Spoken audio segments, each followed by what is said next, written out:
Hello everyone, this is Stephen with AquaPurr, and today I'm going to show you how to connect an AquaPurr water source to a cold water supply line of your house instead of the traditional way to your faucet.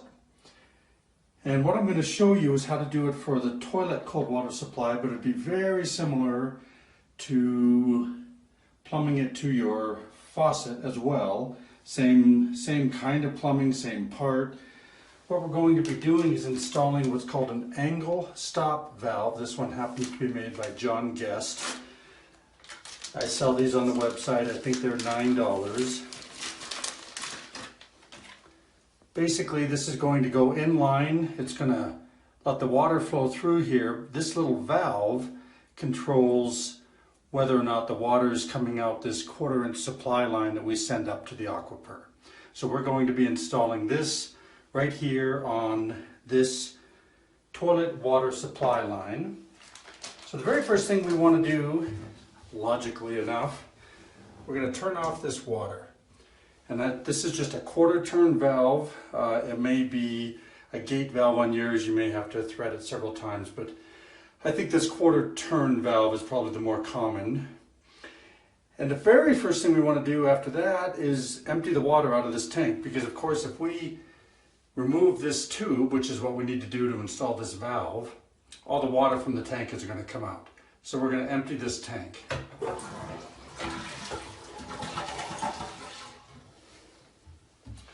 May need to do that a second time. Let me take a look.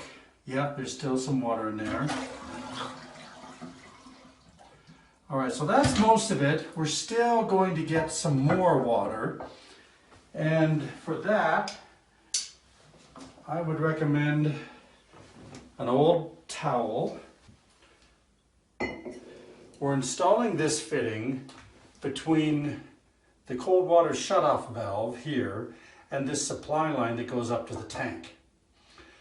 So I need to unthread this flexible supply line from that valve. And again, this is turned off, so the household water isn't coming through. All we have to worry about is the water that remains in that tank. So let me get some wrenches. So we're going to be turning this nut on this flexible supply line going up to the toilet, but instead of just turning it,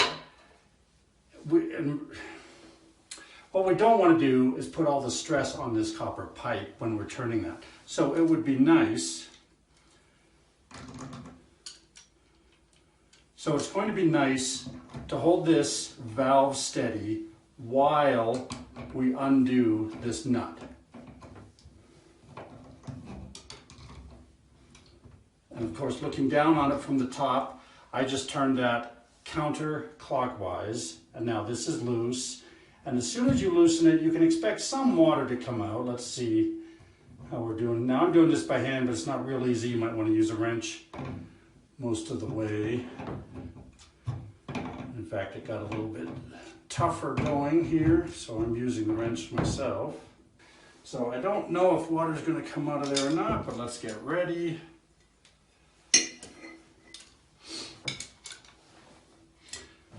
All right. So I'm loosening this the last little bit. There's a little bit of water dripping, and I bring it over here. Okay, nothing. So that's the good news. So where this connects, even though there's a little bit of water sitting in the tank, this is sitting up, this actual fitting is sitting up above that water line, so hardly anything came out. So we really didn't even need this.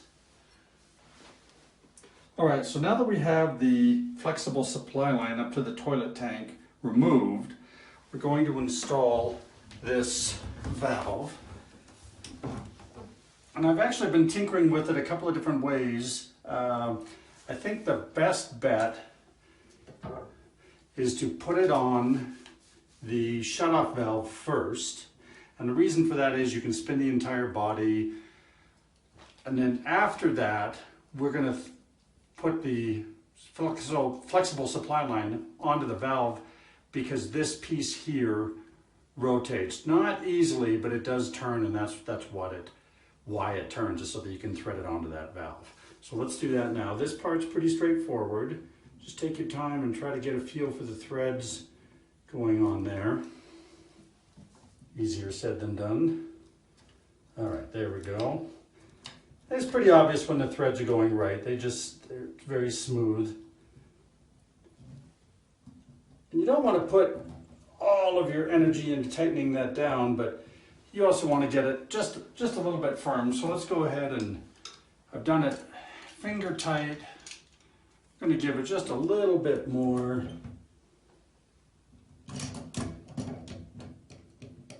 You know, you don't want to overdo it. Of course, if you see a drip there, you can add a little bit more to it. So now this is a little bit harder.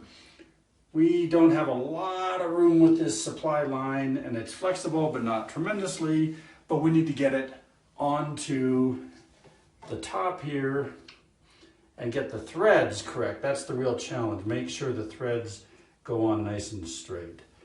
And now, it's, like I said, that's a little bit hard because this end's a bit hard to turn, and it looks like I got lucky and those are starting on.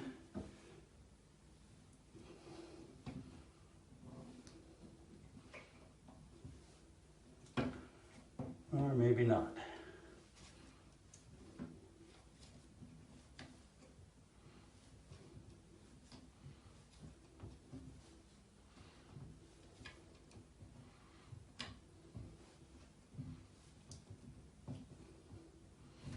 All right, I do think it's going in the right way. Now I'm going to cheat and use pliers here. I really should be using a wrench.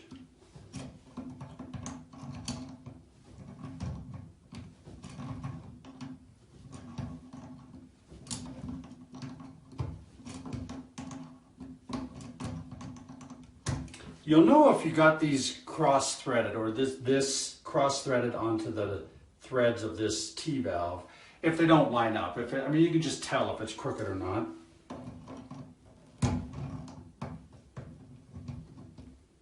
All right, that's feeling like I've got it. So, what we want to do, I think we have everything tightened up, so we're ready to turn the water on. You want to take this blue valve and turn it this way. This blue valve only controls what comes out of this little port where we're going to go with our tubing. I've got some extra supply tubing here. This is free on AquaPurr.com, whatever length you need. This we're just going to push right in here.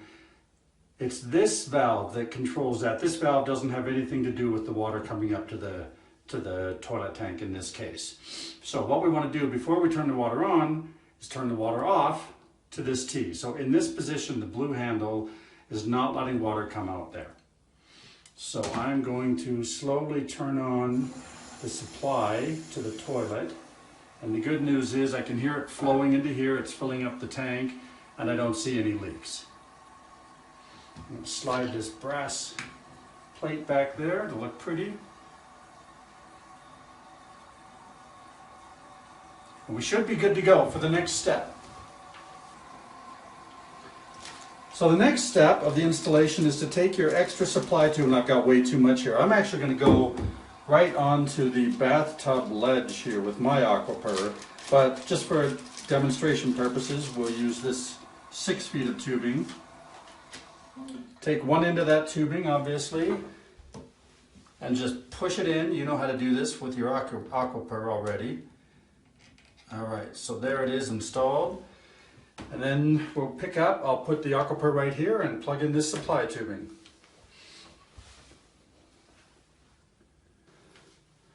All right, we have our valve installed. We have the tubing pushed into that valve, so now we're ready to install the AquaPurr. In this case, we're just going to set it on the ledge of a bathtub, which actually works perfectly. And hopefully you've got a receptacle nearby to plug in your power like I do. So the AquaPurr will be sitting something like this for the cat to approach it from this side. The power's back here. Plug that in. Take our supply line, way too much tubing, but that's all right. Again, we just push that in, make sure it's nice and tight. And we're just going to experiment with that location. When we decide exactly where we want it, we'll peel off these 3M labels and get that right where we want it. So we should be good to go. I will turn on, you can't see it, but I'm going to turn the quarter turn valve to let the water flow to the AquaPurr. And it just did that. We'll trigger it here. Get some air out of there for a second. And we are set to go. We'll get Stuffy here to help us out. She'll just sit here on the edge of the bathtub, trigger the AquaPurr, make that set up just right for her, and we're ready to go. Thank you for watching. See you next time.